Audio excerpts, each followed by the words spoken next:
नमस्कार मित्रांनो, स्वागत आहे तुमचं आमच्या चॅनलवर।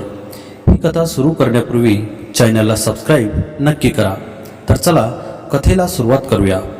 दुपारी अचानक पनवडीच्या कर्मचारी संघांचा संप झाला। नोटीस मिळाल्यावर सुजित रोजच्या वेळेपेक्षा तरी लवकरच घरी पोहोचला। दार लॉक होते, तो बेल वाजवू शकत होता, पण त्याने तसे केले नाही। रेश्माला त्याने बरेच दिवसात सरप्राईज दिले नव्हते, त्यामुळे एकदम तिच्यासमोर हजर होऊन तिला चकित करण्याचा त्याचा इरादा होता। अर्थात सरप्राईज वगैरे हे सगळे त्याच्या डोक्यात होते। खरं म्हणजे मागील काही दिवसांपासून त्याच्या मनात बायकोचा संशय येऊ लागला होता। रेश्मा दिसायला तशी साधी नव्हती असं त्याला वाटू लागलं होतं। त्यामुळे सरप्राईजच्या नावाखाली वेळेआधी घरी येऊन एक प्रकारे तो रेश्मावर पाळत ठेवत होता। तसं बघायला गेलं तर सुजितला संशय घेण्याचं काही ठोस कारणही नव्हते। त्याचा स्वभाव असा की संशय वगैरे नव्हता। आधी जेव्हा रेश्मा आईवडिलांच्या स्वतःच्या घरी राहत होती तेव्हा तर रेश्माबद्दलचा असला विचारही सुजितच्या मनाला कधी शिवला नव्हता। पण 3 महिन्यापूर्वी त्याची बदली झाली आणि त्याला रेश्माला घेऊन या नवीन गावात यावं लागलं। इथे आल्यापासून रेश्माच्या वर्तनात कित्येक लक्षणात बदल झाला होता। नजर खाली झुकलेली, हात सदैव कामात गुंतलेले, भरतकाम विणकाम, लोणच पापड, स्वयंपाक पाणी झाडू पोचा, आलं गेलं आग्रह स्वागत यात गुंतलेली आज्ञाधारक पत्नी सुजितने पाहिली होती। पण इथे आल्यावर रेश्मा एकदम स्वतंत्र झाल्यासारखी मोकळी झाली होती।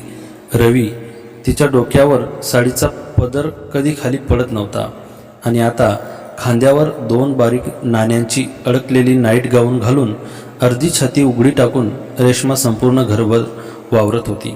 सुजितला मनाला हा बदल आवडत नव्हता।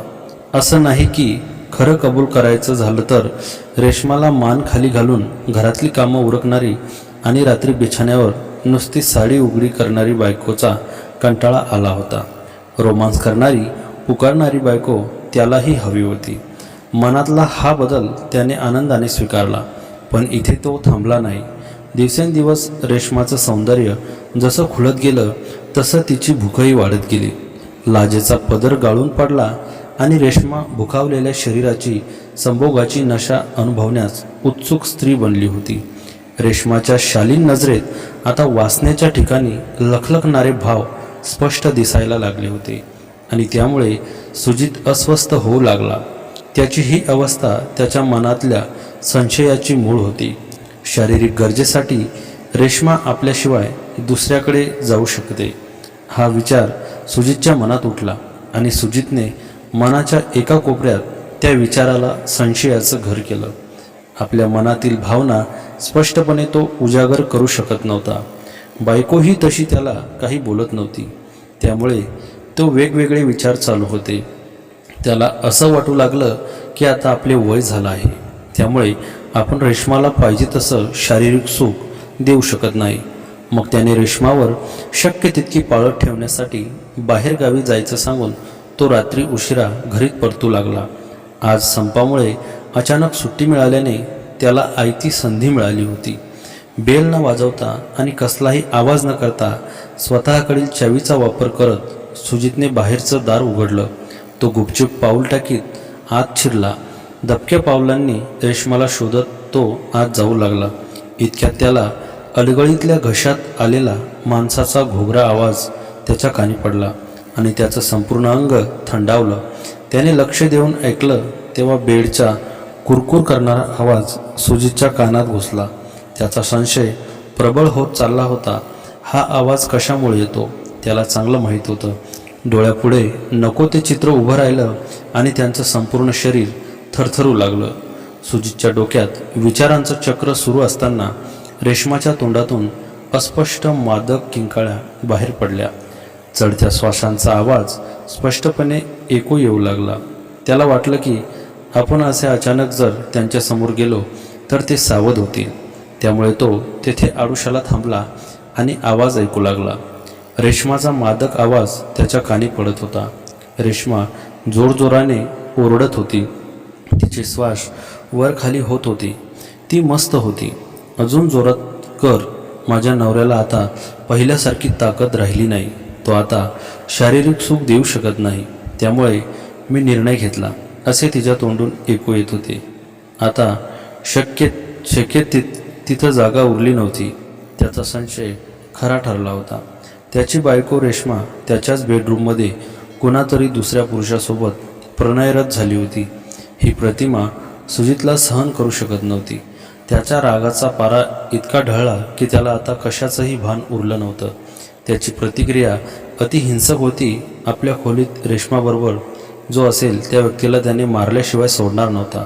डोक्यात भन्नाट उडाली होती. रागाने सरसर विचार करत त्याने मात केली.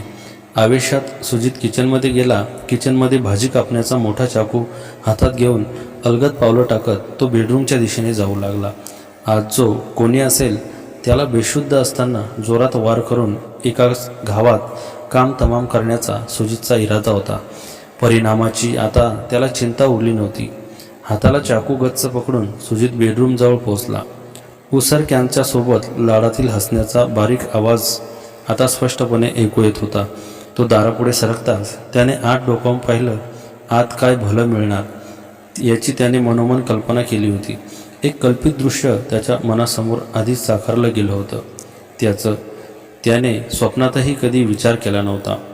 सुजितचा सारा आवेश एका सेकंदात उतरला. तो समोर जे पाहत होता त्याचा अर्थ त्याला पूर्णपणे लक्षात येत नव्हता.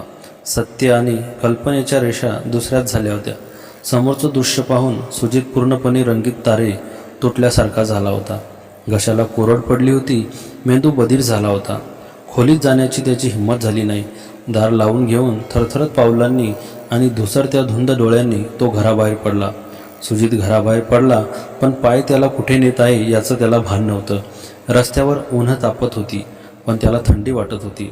हातातला चाकू अजूनही घट्ट पकडला होता. एका झाडाखाली थांबून त्याने दीर्घ श्वास घेतला. मनात लाखो प्रश्न होते, पण एकच उत्तर स्पष्ट होतं. त्याची शंका खरी ठरली. थोड्या वेळाने तो हळूहळू परत घराच्या दिशेने निघाला. त्यावेळी त्याने जोरात बेल वाजवली. दार उघडलं ते रेश्मानेच. ती तशीच नाईट गाऊनमध्ये, केस उसकटलेले, चेहऱ्यावर एक संत स्तुप्ती. सुजितने तिच्याकडे पाहिलं. तिने विचारलं, आज इतक्या लवकर? तो म्हणाला, संप झाला. डोळ्यांनी तो खोलीच्या दिशेने पाहत होता. रेश्माने लगेच सांगितलं, बरं झालं लवकर आलास. मी बराच वेळ एकटी होते. चल चहा करते.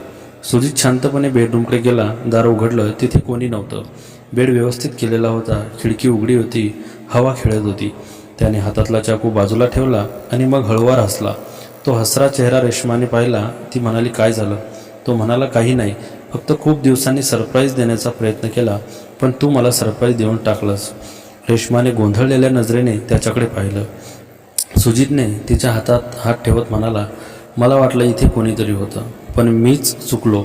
माझ्या मनातला संशय मोठा झाला होता, पण तो संशय खरा होता की खोटा हे कधीच कळले नसते, कारण मी इथे डोकावलोच नाही. रेश्मा थोडीशी थरथरली, पण तिने विचारलं, आणि आता? सुजित म्हणाला, आता संपलं. तुझ्यावर विश्वास ठेवण्याचं संपलं. तो तिच्याकडे पाहत राहिला. तिच्या डोळ्यात काहीतरी दडलं होतं, पण तिने काही बोलायचं नव्हतं, कारण तिच्यासाठी तो दुपारचा प्रसंग कसा संपला याचं उत्तर तिलाच माहीत नव्हतं. की त्या खोलीत खरंच कोणतरी होतं, की सुजितचाच संशय त्याला तो आवाज ऐकवत होता.